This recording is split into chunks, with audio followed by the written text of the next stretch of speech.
Hello बच्चों, प्रज्ञा empower studies में स्वागत है। हमारा अध्याय 4 चल रहा है और इसकी प्रश्नावली 4.3 के क्वेश्चन हम सॉल्व कर रहे हैं। क्वेश्चन 2 हमने स्टार्ट किया था, इसका आज हम सेकंड करेंगे। क्वेश्चन 2 है, क्वेश्चन 2, निम्न प्रत्येक द्विघात समीकरण में k का मान ज्ञात कीजिए कि उसके दोनों मूल बराबर हो। यानी ये जो समीकरण है इसमें हमको k का मान ज्ञात करना है, जिससे अगर उसे समीकरण में रखेंगे तो जो मूल है वो कैसे होने चाहिए, बराबर होने चाहिए। दो मूल निकलेंगे और दोनों बराबर होने चाहिए। तो स्टार्ट करते हैं। सबसे पहले तो हम इसको सॉल्व कर लेंगे, इसको द्विघात समीकरण बना लेंगे। के एक्स स्क्वायर हो गया है ना, और इस के का हम मल्टीप्लाई हुआ तो क्या हुआ, के 2k एक्स है ना, ये के एक्स का अंदर मल्टीप्लाई किया प्लस 6 इक्वल टू 0। ठीक है, ठीक है। तो ये समीकरण हमको मिल गया है। अब इस समीकरण की तुलना करेंगे, A X square plus B X plus C equal to 0 से तुलना इसलिए करते कि हम ए बी सी के मान निकाल लें। तो ए का मान क्या होगा यहाँ से के, बी का मान क्या होगा -2k है ना, क्योंकि ये एक्स तो इतना सब क्या होगा बी, और सी का मान क्या होगा 6। ठीक है। अब अगर मूल बराबर कब होते हैं, समीकरण का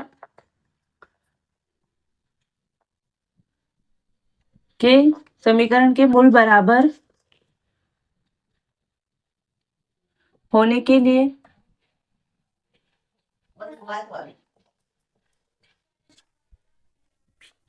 बी स्क्वायर माइनस 4ac ये क्या होना चाहिए 0। समीकरण के मूल बराबर कब होते हैं, जब उसका जो विद का रहता है बी स्क्वायर माइनस 4ac, इसका मान 0 आता है ना। तो रखेंगे हम इसका मान यहाँ से, तो b का मान क्या है, ये -2 है, -2।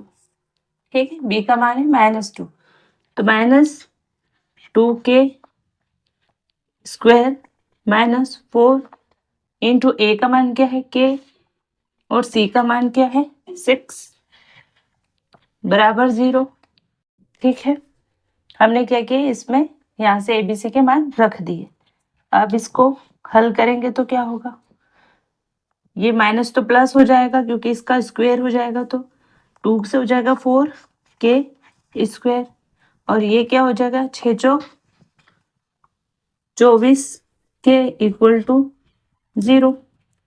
इसमें से क्या होगा कि हम 4 कॉमन निकाल सकते हैं ना, तो 4k हमने कॉमन निकाले क्योंकि इसमें भी k है इसमें भी k है, तो 4k कॉमन निकाल लिया, तो अंदर क्या बचा, एक k माइनस 6 चौक 24 है ना, और ये 4 अब इधर चले जाएगा। अगर ये 4 का हम पक्षांतर इधर कर दे तो क्या बचेगा हमारे पास, k इंटू के माइनस 6 इक्वल टू 0। ठीक है ना।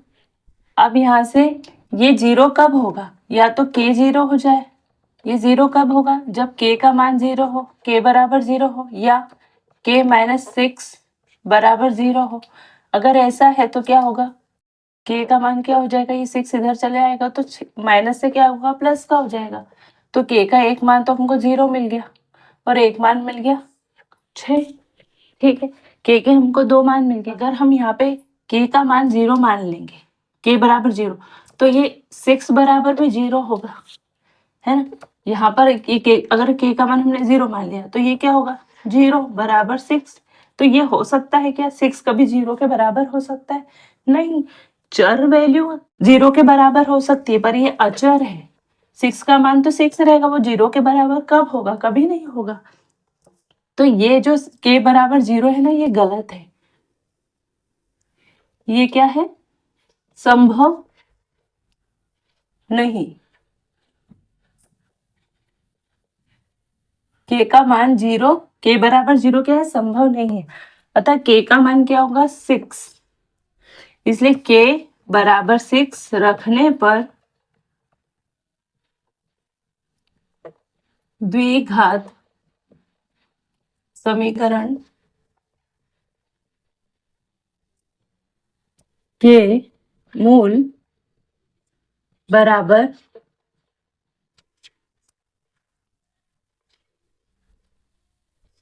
होंगे।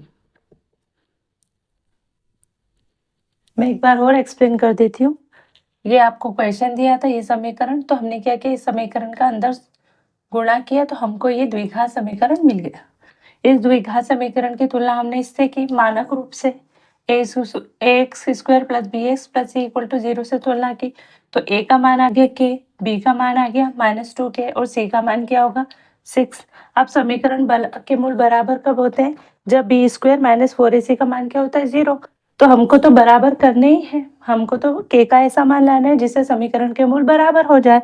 तो हम क्या करेंगे, इसको बराबर 0 के कर देंगे और यहाँ पर ABC के मान रख देंगे, जिससे K का मान हमारे पास आ जाएगा। यहाँ पर B का मान रखा -2K और स्क्वायर, क्योंकि B का स्क्वायर -4AC, तो A का मान K और C का मान 6।